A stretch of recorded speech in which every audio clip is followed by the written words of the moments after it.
आज से 100 साल पहले की बात है। एक गांव में एक पुरानी हवेली थी। वो हवेली थी तो बहुत खूबसूरत, पर उस हवेली में कोई नहीं जाता था। सूरज ढलते ही उस हवेली के पास कोई नहीं जाता था। सूरज ढलते ही उस हवेली के पास कोई जाता तो गायब हो जाता। धीरे धीरे यह हवेली खंडहर में बदल गई। वहाँ पर रहने वाले लोग अचानक मर रहे थे। उस हवेली से अजीब सी आवाज आया करती थी, जैसे कोई औरत रो रही हो, और कभी कभी तो बच्चों की रोने की आवाज भी आती थी। मुझे नहीं पता उस हवेली का राज। वो आवाज और पुकार जैसे मुझे अपनी ओर खींच रही हो। और एक दिन मैं उस हवेली के अंदर चला गया। उस हवेली के अंदर मेरे सिवा और कोई नहीं था। फिर भी ऐसा लग रहा था जैसे कोई मेरे पीछे हो। मैंने इधर उधर देखा पर वहाँ कोई नहीं था। उस हवेली के अंदर एक ही रूम ऐसा था जिसमें बड़ा सा ताला लटका हुआ था।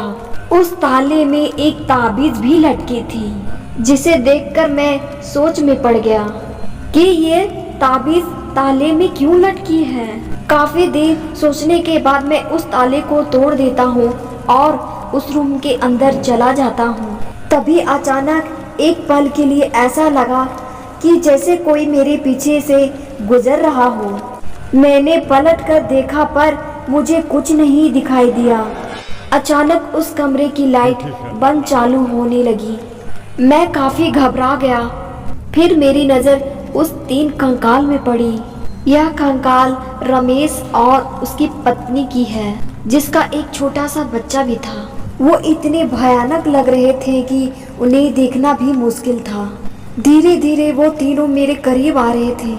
मैंने भागने की कोशिश की तो दरवाजा जिससे मैं अंदर आया था वो अपने आप ही बंद हो गया। अब मेरे हाथ पैर डर से कांपने लगे। उन सबको अपनी ओर आता देख मुझे घबराहट होने लगी और मैं छत से कूद गया। मेरी किस्मत अच्छी थी कि मेरी जान बच गई और मुझे कुछ लोग अस्पताल ले गए। कुछ लोगों का कहना था कि उस हवेली में रहने वाले उस आदमी ने ही अपनी पत्नी और बच्चों की जान ली, क्योंकि वो किसी और औरत के साथ शादी करना चाहता था। दोनों को मारने के बाद वो खुद फांसी लगा लेता है। तब से वो हवेली बंद पड़ी है। उस हादसे के बाद मैं वो गांव छोड़ देता हूँ। अगर हमारी कहानी अच्छी लगी तो हमारे चैनल को सब्सक्राइब करें